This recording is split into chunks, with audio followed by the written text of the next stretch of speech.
Hi guys, welcome to my channel. My name is Keneiloe Myoli, and if you're here for the first time, welcome. I hope that you will like it, share and consider subscribing on the red button down below to become part of the family.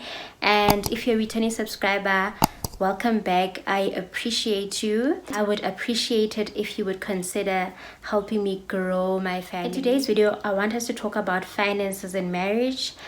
And this was inspired by questions that I've received previously as to how we do things. So there's a few different ways of handling finances within a marriage, so I'm gonna speak about those. Some I've heard through conversations with friends and family.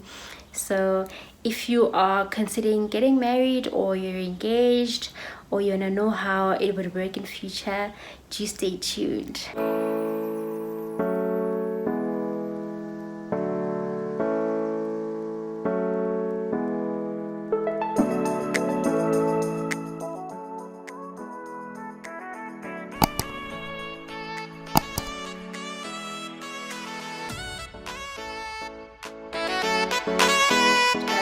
Disclaimer: I am not a financial advisor. If you want to speak to a financial advisor, speak to someone that's registered on the FSCA. I know that intro because Nicolette always says it. Okay, so this is not financial advice, it's just my opinion. Yes, I have a finance background. I've studied accounting. I have an honors in accounting, so surely that counts for something, right? But it's definitely not financial advice. Also, you can use this advice if you want to. If not, it's still okay. Just a bit of background: I've been married for how long have I been married? 8 years.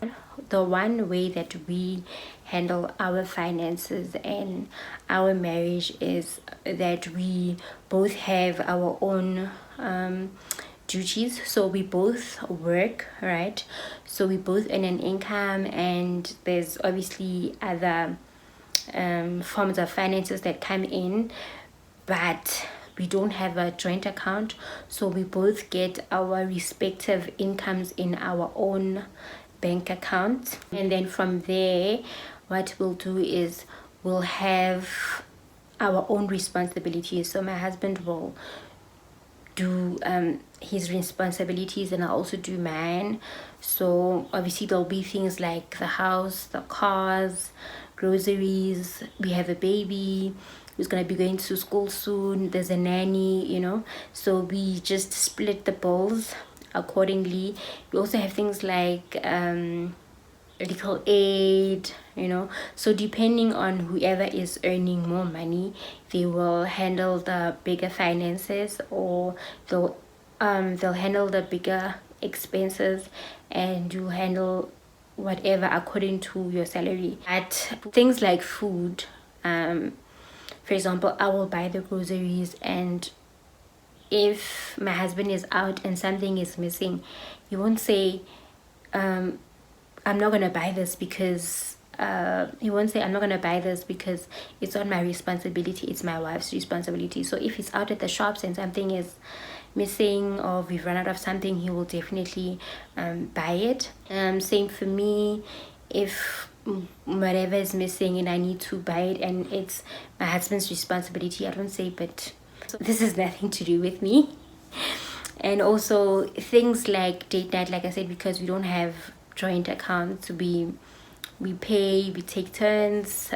If I feel like paying, I'll say it's on me, or if I ask him out, I'll say it's on me. And same with my husband, he will also pay for date nights most of the time. Actually, most of the time he's the one that pays. I think when we're with our son, it's even worse, like he pays all the time. So that's handled. So that's basically how we do things. And then for things like vacations and holidays, we will just put money in a joint account then, where we know this is specifically for the vacations, right? And yeah, so the vacations has its own bank account. And also, if we, and what we do in this house is that we don't buy furniture and anything else for the house on credit. So what we do is we buy stuff cash. Cash can be either pay for everything at that time or we lay by. I think the only things that are on credit in this house are probably the house and the car, and that's it.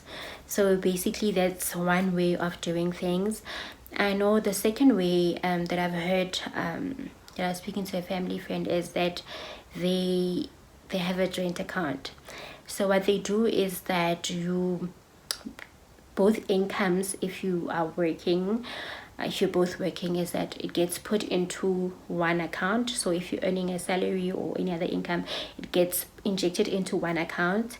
And what they would do is that they would now sort of pay one another. Okay, obviously before you pay one another, the bills, the debit orders, everything goes off, right?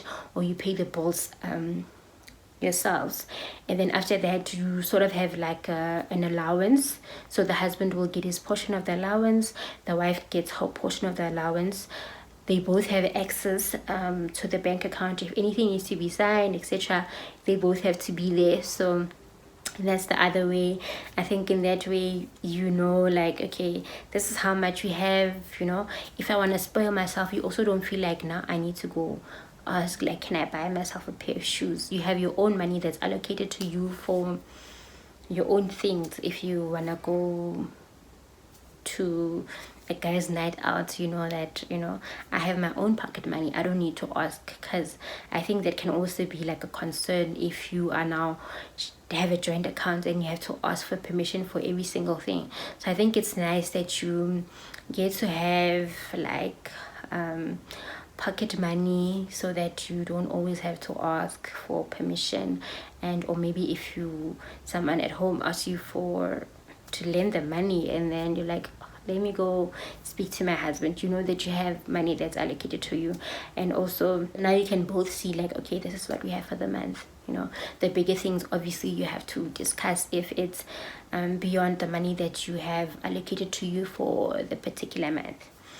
And the third way that most people do things is that sometimes the wife doesn't really pay for much, so the husband will pay for like the bigger or everything, and then the wife will have all the money to herself. Her salary she gets to enjoy. If she feels like spending, she will spend it. I think that's okay if the husband has the financial muscle to do it and he doesn't mind and he actually offers to do it. So I think those are the three main ways that I know people handle finances in marriage. Obviously that can also be dependent on the type of marriage contract that you have. I'm not gonna go into detail with regards to marriage contracts on this specific video, but if you would like me to share a bit of information on it, yes, I'm not a lawyer, but I did study law at some point when I was doing my accounting course. But yeah, let me know what you think. Are there other ways that people handle their finances? Like if you are aware of how people handle their finances, or you like to share, please let me know in the comment section down below. If not, what do you think of our discussion? Is it something that you would consider? Which way would you do things? Which way do you prefer to do things, you know? And yeah, just let me know your thoughts. If you enjoyed this video, please give it a thumbs up. Do share it with your friends and family. Make sure that your notification button is on so that you're notified every time I upload a video. And until the next one, bye.